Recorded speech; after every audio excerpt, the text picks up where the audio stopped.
अगर आप अपने जीवन में कुछ बड़ा करना चाहते हैं, अगर आप पढ़ाई में सफलता पाना चाहते हैं और अपने सपनों को हकीकत में बदलना चाहते हैं, तो आप बिल्कुल सही जगह पर आए हैं।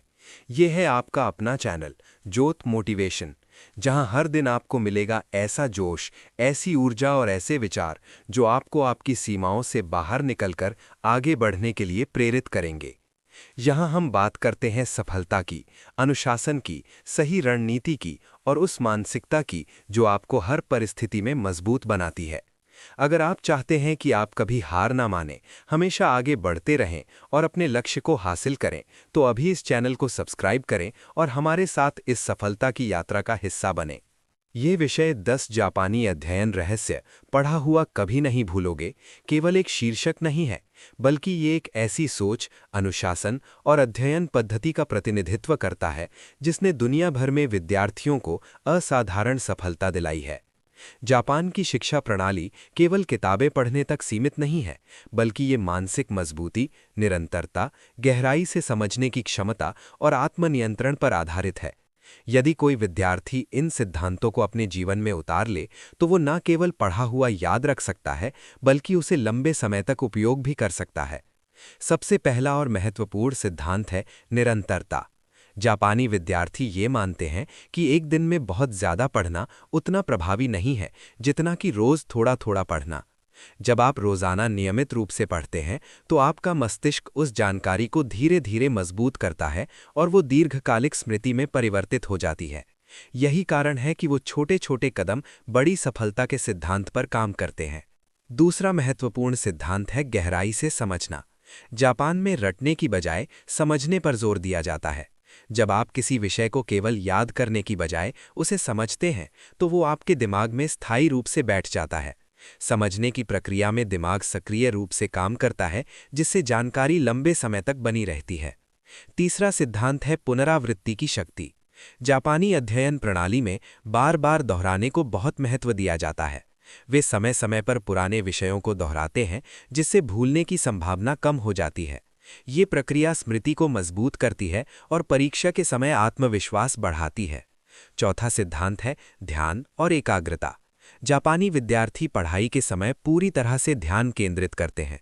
वे मोबाइल, सोशल मीडिया और अन्य विकर्षणों से दूर रहते हैं। जब आप बिना किसी बाधा के पढ़ते हैं, तो आपकी समझ और याद रखने की क्षमता कई गुना बढ़ जाती है। पांचवां सिद्धांत है लिखकर सीखना। केवल पढ़ना पर्याप्त नहीं होता, बल्कि जो आपने पढ़ा है उसे लिखना भी जरूरी है। जब आप लिखते हैं, तो आपका मस्तिष्क उस जानकारी को दोबारा प्रोसेस करता है, जिससे वो और मजबूत हो जाती है। छठा सिद्धांत है अनुशासन। जापानी संस्कृति में अनुशासन को बहुत महत्व दिया जाता है। वे समय का सही उपयोग करते हैं और अपने अध्ययन के लिए निश्चित समय निर्धारित करते हैं। ये आदत उन्हें निरंतर प्रगति करने में मदद करती है। सातवां सिद्धांत है लक्ष्य निर्धारण। स्पष्ट लक्ष्य के बिना पढ़ाई करना दिशा के बिना चलने जैसा है। जापानी विद्यार्थी अपने लिए छोटे छोटे लक्ष्य निर्धारित करते हैं और उन्हें पूरा करने पर ध्यान केंद्रित करते हैं। इससे उनकी प्रेरणा बनी रहती है और वे लगातार आगे बढ़ते रहते हैं। आठवां सिद्धांत है आत्म मूल्यांकन। वे समय समय पर खुद का परीक्षण करते हैं, ताकि ये समझ सकें कि वो कितना सीख चुके हैं और कहाँ सुधार की जरूरत है। ये प्रक्रिया उन्हें कमजोरियों को पहचानने और उन्हें दूर करने में मदद करती है। नौवां सिद्धांत है सकारात्मक मानसिकता। जापानी विद्यार्थी असफलता से डरते नहीं हैं, बल्कि उसे सीखने का अवसर मानते हैं। जब आप सकारात्मक सोच रखते हैं, तो आप कठिन परिस्थितियों में भी आगे बढ़ सकते हैं। 10वां और अंतिम सिद्धांत है धैर्य। सफलता एक दिन में नहीं मिलती, बल्कि ये लगातार प्रयास और धैर्य का परिणाम होती है।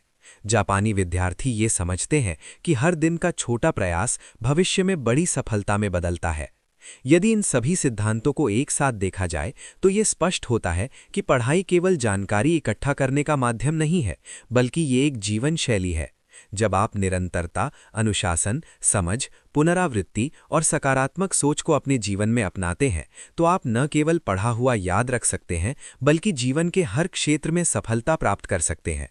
यही वो रहस्य है जो जापानी विद्यार्थियों को विशेष बनाता है, और यही वो मार्ग है जिसे अपनाकर कोई भी विद्यार्थी अपने भविष्य को उज्जवल बना सकता है। एक साधारण सा विद्यार्थी था जिसका नाम आरव था। वो हमेशा पढ़ाई करता था, लेकिन उसकी सबसे बड़ी समस्या ये थी कि वो जो भी पढ़ता कुछ समय बाद भूल जाता।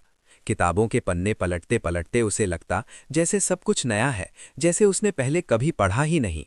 धीरे धीरे उसके अंदर आत्मविश्वास कम होने लगा और उसे लगने लगा कि शायद वो कभी भी अच्छा विद्यार्थी नहीं बन पाएगा। लेकिन उसके जीवन में एक मोड़ तब आया जब उसने जापानी अध्ययन पद्धतियों के बारे में जाना। ऐसे सिद्धांत जो न केवल पढ़ाई को आसान बनाते हैं बल्कि पढ़े हुए को हमेशा के लिए याद रखने की क्षमता भी देते हैं। आरव ने सबसे पहले अपने जीवन में निरंतरता को अपनाने का निर्णय लिया। पहले वो कभी एक दिन बहुत ज्यादा पढ़ता था और कई दिन बिल्कुल नहीं पढ़ता था, लेकिन अब उसने तय किया कि वो रोज थोड़ा थोड़ा पढ़ेगा।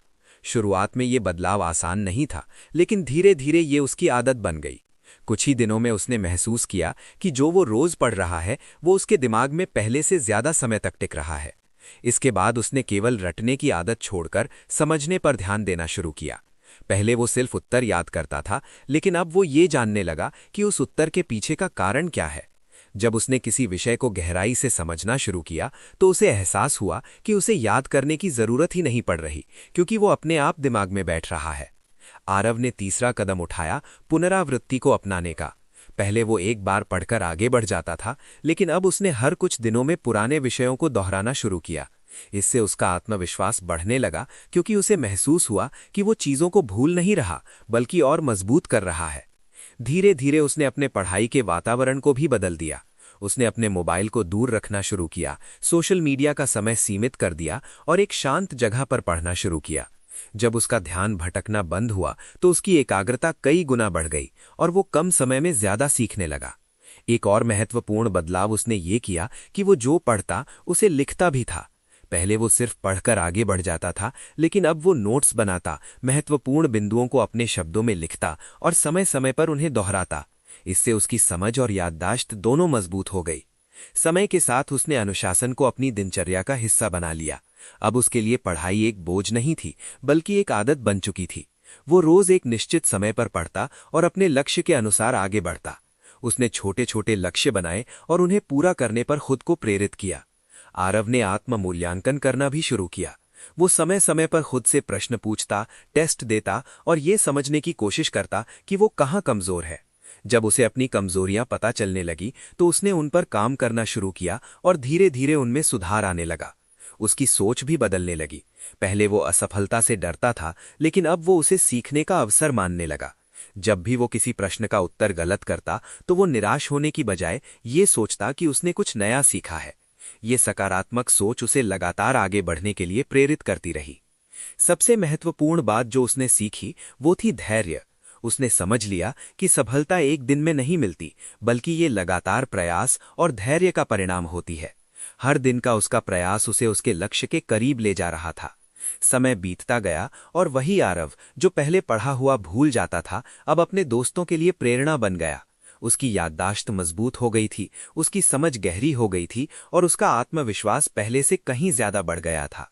अब वो केवल परीक्षा में अच्छे अंक लाने के लिए नहीं पढ़ता था, बल्कि सीखने के आनंद के लिए पढ़ता था।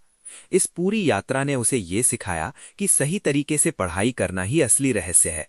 यदि कोई विद्यार्थी निरंतरता, समझ, पुनरावृत्ति, एकाग्रता, लेखन, अनुशासन, लक्ष्य, आत्म-मूल्यांकन और सकारात्मक सोच को अपने जीवन में उतार ले, तो वो न केवल पढ़ा हुआ याद रख सकता है, बल्कि जीवन के हर क्षेत्र में सफलता प्राप्त कर सकता है। यही वो रहस्य है जो जापानी विद्यार्थियों को विशेष बनाता है और यही वो मार्ग है जिसे अपनाकर कोई भी विद्यार्थी अपने भविष्य को उज्जवल बना सकता है। अब समय आ गया है एक्शन लेने का, क्योंकि सपने तभी सच होते हैं जब आप उन पर काम करना शुरू करते हैं। अगर आपको ये वीडियो पसंद आया और इससे आपको कुछ सीखने को मिला तो इसे लाइक करें, अपने दोस्तों के साथ शेयर करें और कमेंट में जरूर बताएं कि आप अगला कौन सा लक्ष्य हासिल करने वाले हैं। याद रखिए, सफलता उन्हीं को मिलती है जो लगातार प्रयास करते हैं और कभी हार नहीं मानते। हम फिर मिलेंगे एक नए वीडियो में नए जोश और नई ऊर्जा के साथ। तब तक के लिए सीखते रहिए, बढ़ते रहिए और अपने सपनों को सच करने के लिए मेहनत करते रहिए।